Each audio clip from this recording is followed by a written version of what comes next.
नमस्कार दोस्तों, अपने पिछले एपिसोड में हम बात कर रहे थे थायराइड ग्लैंड्स पर कि उसके कौन कौन से कार्य होते हैं और किस तरह से वो हमारे शरीर में इफ़ेक्ट करती है, और उसके कौन से कार्य जब सही तरीके से नहीं होते या हम लापरवाही बरतते हैं तो हमें किन किन परिणामों का सामना करना पड़ता है। आजकल क्या है कि सोशल मीडिया पर हमें हज़ार तरह की इन्फॉर्मेशंस मिलती रहती हैं अपने शरीर को लेकर, और हम ना चाहते हुए भी वो सब चीज़ें करने लगते हैं, वो उपचार करने लगते हैं, वो सब तरह की चीज़ें करने लगते हैं। कई बार क्या होता है, किसी की हमारे शरीर में ज़रूरत होती है, किसी की नहीं होती, और ना चाहते हुए भी हम अपने शरीर में कई प्रॉब्लम्स को बढ़ावा देते हैं। तो उसके लिए बहुत ज़रूरी है कि आप अपने शरीर का मैथमेटिक्स समझें। शरीर में कहाँ किस जगह कौन सा अंग है और वो क्या कार्य करता है, इसका पता होना हमें बहुत ज़रूरी है। और इसी विषय पर हम बात करने के लिए हमारे साथ हमारे स्टूडियो में हमने आमंत्रित किया है हमारी लाइफ काउंसलर और राजयोगा टीचर बाला दीदी को।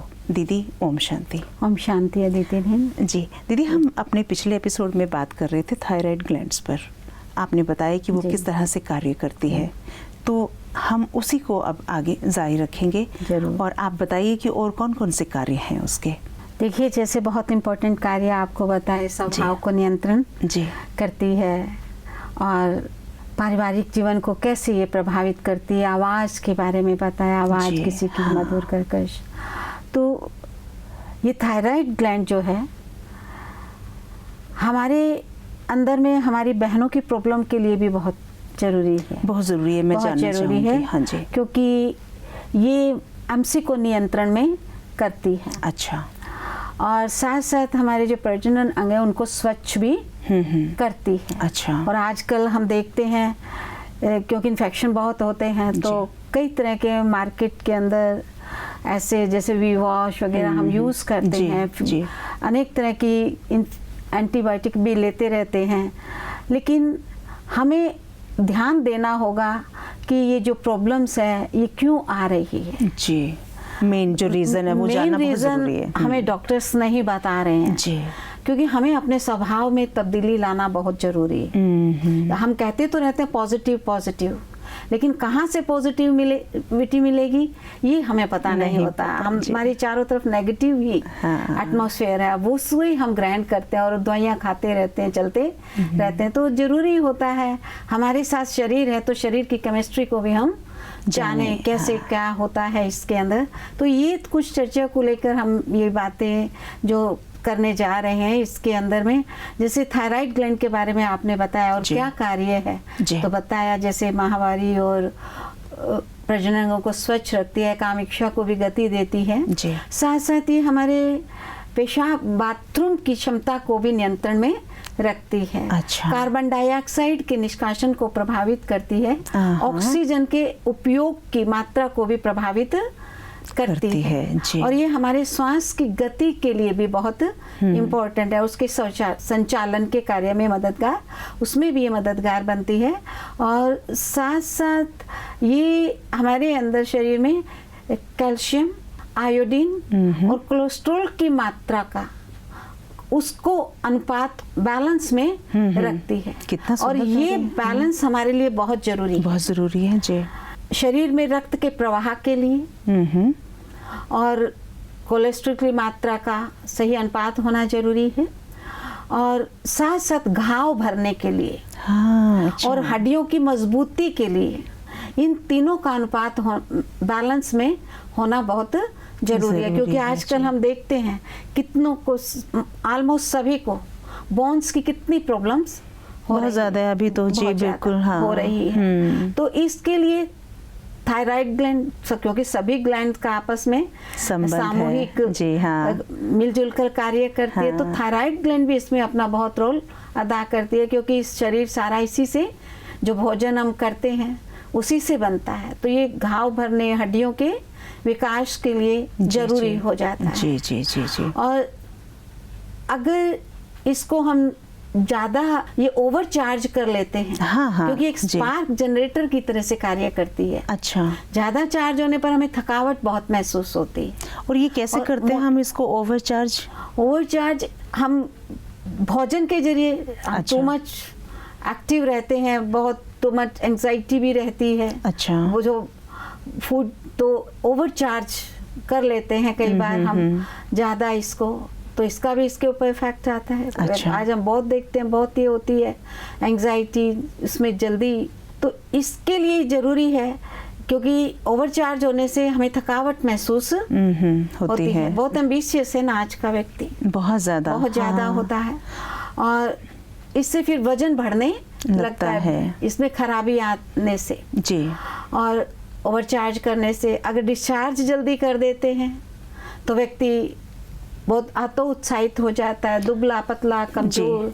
डिस्चार्ज नेगेटिविटी से डिस्चार्ज होता है, जल्दी होता है। हाँ। और खान पान भी बहुत ठंडा, अच्छा। बहुत गर्म हम कभी भी अंदर नहीं ले जा सकते, और बहुत गर्म भी लेते हैं तब भी हम उसको अपने मुंह में रखकर थोड़ा नॉर्मल टेम्परेचर तक लाते हैं जी। और ये कार्य थायराइड ग्लैंड का होता है। अच्छा। और अगर हम बहुत ठंडा खाते हैं कुछ, उसको भी नॉर्मल टेम्परेचर में लाए बिना हम अंदर नहीं ले जा सकते जी। तो उसमें भी थायराइड ग्लैंड को बहुत काम करना पड़ता है। तो इसलिए अक्सर करके कहा जाता है कि भाई ना ज्यादा गरम खाना चाहिए और ना ज्यादा ठंडा। आजकल तो बहुत कर रहे हैं, लेकिन थर्मोस्टेट का कार्य करता है। लेकिन क्या होता है ना कि लोग बाहर से आते हैं, गर्मी है, सीधा फ्रिज खोला और एकदम चिल्ड पानी उड़ेल लिया, लेकिन हम उसको ले नहीं जा सकते। आप बहुत चिल्ड वाटर आप कितना अंदर में ले जा सकते हैं? मुश्किल से एक घूंट भी आप अंदर नहीं ले जा सकते, उसको आपको मुंह में रखकर थोड़ा बैलेंस में लाना पड़ता है। इससे भी ये थायराइड ग्लैंड बहुत जल्दी डिस्टर्ब होती है। और भी इसका कारण ये भी है कि जब बचपन में हम बहुत शुगर वाली चीजें खाते हैं। हाँ, ठीक है। छोटे बच्चे होते हैं और आज हम अक्सर करके देखते हैं यंग जनरेशन में भी थायराइड की प्रॉब्लम बहुत आ रही है, क्योंकि छोटेपन में जब ज्यादा शुगरी चीजें खाते हैं हम, अक्सर करके बच्चों के लिए चॉकलेट, टॉफी ज्यादा उनके लिए लेके जाते हैं। जी, सारा प्यार ही हम चॉकलेट्स में लुटाते हैं। तो जब हम बड़े होते हैं तो उससे फिर हमारी थायराइड ग्लैंड के ऊपर इफेक्ट आता है, वो डिस्टर्ब होती, खराब होती है। इसलिए आज हम देखते हैं कि शुगर वाली चीजें कोई भी खाना पसंद नहीं करता है। अब भारत में इतना अवेयरनेस नहीं है, लेकिन फॉरेन कंट्री में तो बहुत ज्यादा अवेयरनेस है। यहाँ तक कि बच्चों की जो सेरेलैक वगैरह होते हैं उनमें भी शुगर नहीं होना चाहिए, लेकिन यहाँ इतना कंट्रोल नहीं है। जो डेवलपिंग कंट्री है उसके अंदर ये इतना हम अटेंशन नहीं देते हैं। और इसके पीछे खराब होने का कारण कुछ पैतृक कारण भी होते हैं। और इसका इफेक्ट फिर यही होता है, क्रोध भी इसके कारण में होता है। ज्यादा हम सोचते हैं, ज्यादा क्रोध करते तो भी ये जल्दी डिस्चार्ज हो जाती है। और इससे मानसिक डेवलपमेंट हमारा रुक जाता है। और साथ साथ बच्चों की जनेंद्रियां जो है वो पूरी विकसित नहीं होती है। तो इसके ये मतलब शुगरी खाना खाने से या फिर इस थायराइड ग्लैंड के खराब होने से जब ये डिस्चार्ज हो जाती है। उसके पैतृक कारण भी होते हैं। और बचपन में जब हम शुगर वाली चीजें ज्यादा खाते हैं, ज्यादा गर्म ठंडा ये सब जब लेते हैं तो इसका इफेक्ट फिर इस पे आता है। अगर ज्यादा सक्रिय हो जाएगी तो फिर क्या होता है, बॉडी का तापक्रम बहुत बढ़ जाता है, सामान्य से अधिक हो जाता है। और इसी के चलते फिर हमें गर्मी ज्यादा लगती है, घबराहट ज्यादा होती, पसीना ज्यादा आता है, बेचैनी महसूस होती है, बहुत संवेदनशील व्यक्ति बन जाता है, छोटी छोटी बातों में उत्तेजित हम होने लगते हैं। और इससे फिर उत्तेजित भी होते हैं तो मानसिक विकास भी रुक जाता है, याददाश्त इससे हमारी कमजोर हो जाती है। तो जब ये इतनी सब चीज़ें हो जाती हैं और मान लीजिए हम इस स्थिति में आ गए हैं कि दोनों ही चीज़ें अधिक हो रही हैं, डिस्चार्ज भी और ओवरचार्ज भी, तो यहाँ से हम किस तरह से इसको सही दिशा में लेकर जा सकते हैं? कोई ऐसी एक्सरसाइज, कोई मेडिसिन, कोई घरेलू उपचार क्या आप सजेस्ट करना चाहेंगे जो व्यूअर्स हमारे कार्यक्रम देख रहे हैं ये वाला? एक तो अपने खान पान को सही रखना बहुत जरूरी है, नॉर्मल टेम्परेचर का। इसके साथ अपने विचारों में धैर्यता, शीतलता, सहन शक्ति, जो आध्यात्मिक एनर्जी, मानसिक ऊर्जा, इसको हमें बढ़ाना जरूरी होता है। जी। ये बहुत ज़रूरी होता है और साथ साथ हमें वॉकिंग भी करना जरूरत है। फिजिकल और स्पिरिचुअल दोनों कारणों की तरफ हमें ध्यान देना पड़ेगा। ये बहुत इससे जरूरी- क्या हमें मेंटल हेल्थ पे भी नुकसान होता है हमारे? बहुत नुकसान होता है। कुछ बातें तो आपने बताई कि हाँ। नेगेटिविटी आती है, तब ये कोई लॉन्ग टर्म में भी इसका कुछ देखने को मिलता है कि अब लॉन्ग टर्म में एक बार ये थायराइड ग्लैंड, व्यक्ति की थायराइड ग्लैंड अगर कमजोर खराब हो जाती है ना, जी, जी।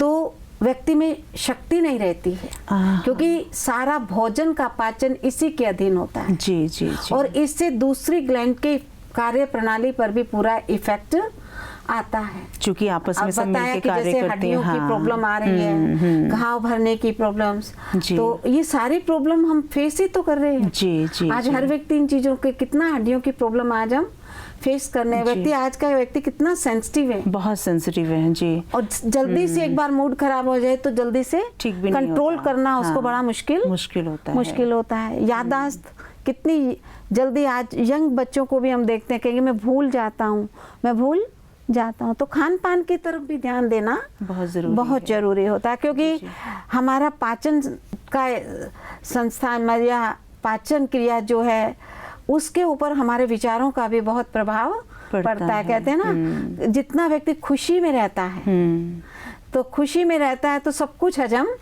हो जाता है, और इसकी बजाय हम चिंता करते रहते हैं, दुखी रहते हैं।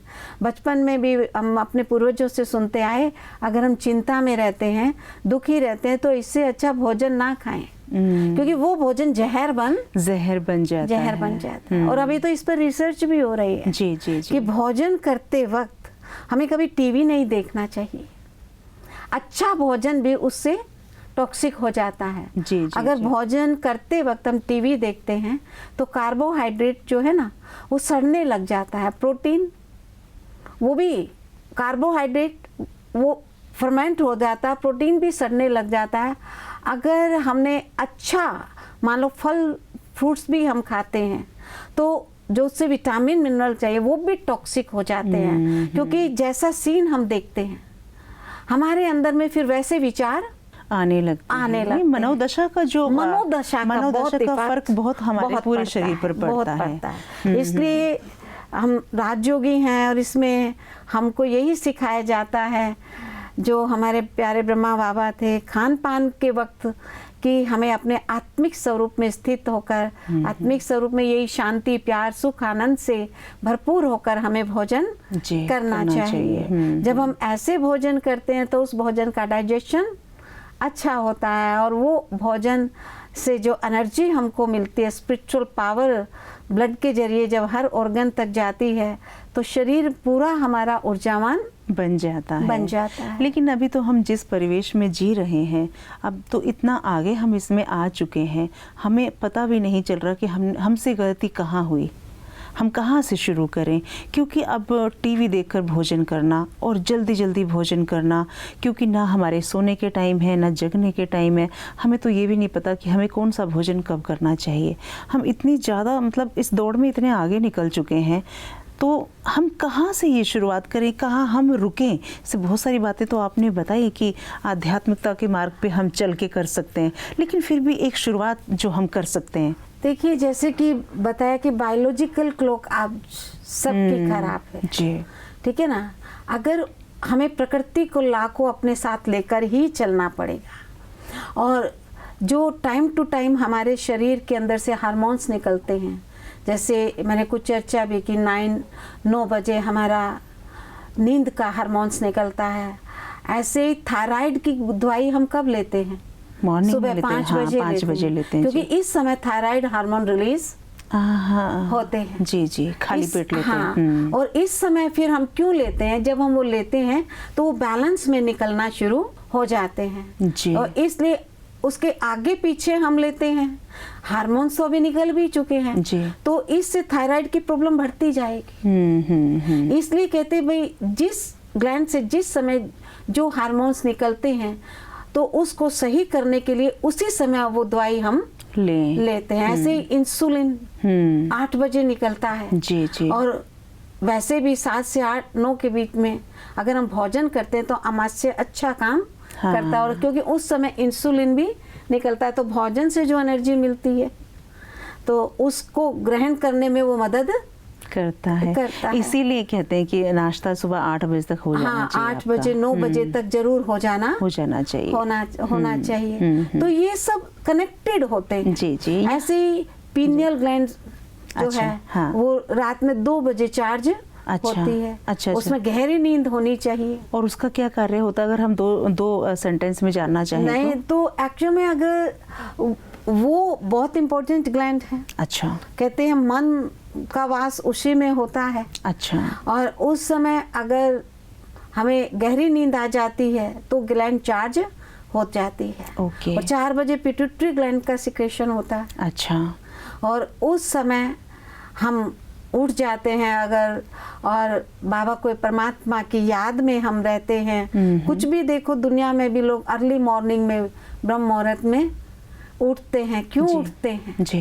क्योंकि उस समय हमें नेचर से भी कॉस्मिक एनर्जी जी मिल रही होती है। इसमें थोड़ा 2 मिनट बताइए दीदी, आप सुबह 4 बजे उठ के जो ग्लैंड हमारा सक्रिय होता है, पिट्यूटरी ग्लैंड सक्रिय होता है इस समय। और इस समय जब हम परमात्मा को याद करते हैं तो पिट्यूटरी के हार्मोन्स जो है वो बैलेंस में निकलते हैं। और बताया कि ये मास्टर ग्लैंड है। अच्छा। इससे 9 हार्मोन रिलीज हो रहे हैं। ओके। और हर इसी ग्लैंड के सिक्रेशन से जो इसका जो सिक्रेशन होता है उसी के आधार पर अन्य ग्लैंड का सिक्रेशन होता है। और ये हमारी हर एक्टिविटी को प्रभावित करती है।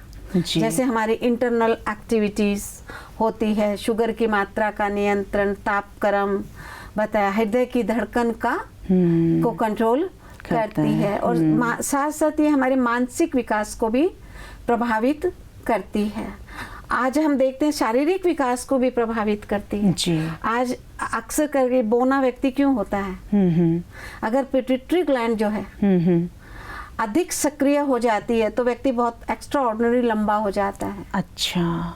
और अगर ये निष्क्रिय हो जाती है तो व्यक्ति बौना रह जाता है। तो ये शारीरिक विकास को भी प्रभावित करते हैं। तो ये क्रिया कब होती है? जब बच्चा पैदा होता है तब? नहीं, ये कभी भी लाइफ के अंदर किसी समय भी शुरू होती है। अच्छा। एक्चुअल में तो क्योंकि आज तो किसी की भी कोई ग्लैंड इफेक्ट सही कार्य कर ही नहीं रही, सही नहीं कर रही है। हमें पता नहीं चलता है। लेकिन कई जैसा वैसे तो आपने कहा था ये पैतृक भी हो सकता है कई परिवारों में। ग्लैंड का ये मैं आपको पिट्यूटरी ग्लैंड का बता रही थी। ठीक है। जैसे एक परिवार में 3 बच्चे हैं तो तीनों बच्चों का ही कद छोटा रह जाता है, तो क्या तीनों में इस ग्लैंड का इफेक्ट रहता है? वो क्या होता है कि सही ग्लैंड प्रॉपर कार्य नहीं कर पाती है तो इम्बैलेंस रहता है। न्यूट्रिशियस की भी कमी होती है कई बार, वो भी। और कई बार हमारे पूर्वज का भी इफेक्ट है। घर में दूसरे लोग ये हार्मोन्स जो जिसको हम क्या कहते हैं ना, साथ संस्कार साथ चलते हैं तो उनका भी इफेक्ट होता है। जो अंदर ही अंदर पिछले जन्म के संस्कार भी होते हैं तो जी। जिसको हम कहते हैं पूर्वजों से मिलते हैं तो वो भी इफेक्ट डालते हैं। तो सब बातों को हमें लेकर चलना पड़ता है। जीवन चक्र मुझे लगता है एक किताब है, एक ग्रंथ है, इसको एक शास्त्र है, इसको पढ़ना बहुत ज़रूरी है और इसके बारे में हमें ज्ञान होना बहुत ज़रूरी है। आज मैं समझती हूँ जितने महत्वपूर्ण बिंदुओं पे आपने बात की दीदी, ये लोगों के लिए जानना बहुत ज़रूरी है। और मुझे लगता है आज की इस चर्चा के बाद हम सोचना शुरू करेंगे और हमें और जानने की इच्छा होगी, इच्छा जागृत होगी। तो ये जो आज का हमारा कार्यक्रम है मुझे लगता है हमारी बहनों के लिए और हमारे जो दर्शक हैं उनके लिए काफ़ी लाभदायक सिद्ध होने वाला है। इतनी सुंदर जानकारी के लिए दीदी आपका बहुत बहुत धन्यवाद। ओम शांति दीदी। ओम शांति दीदी।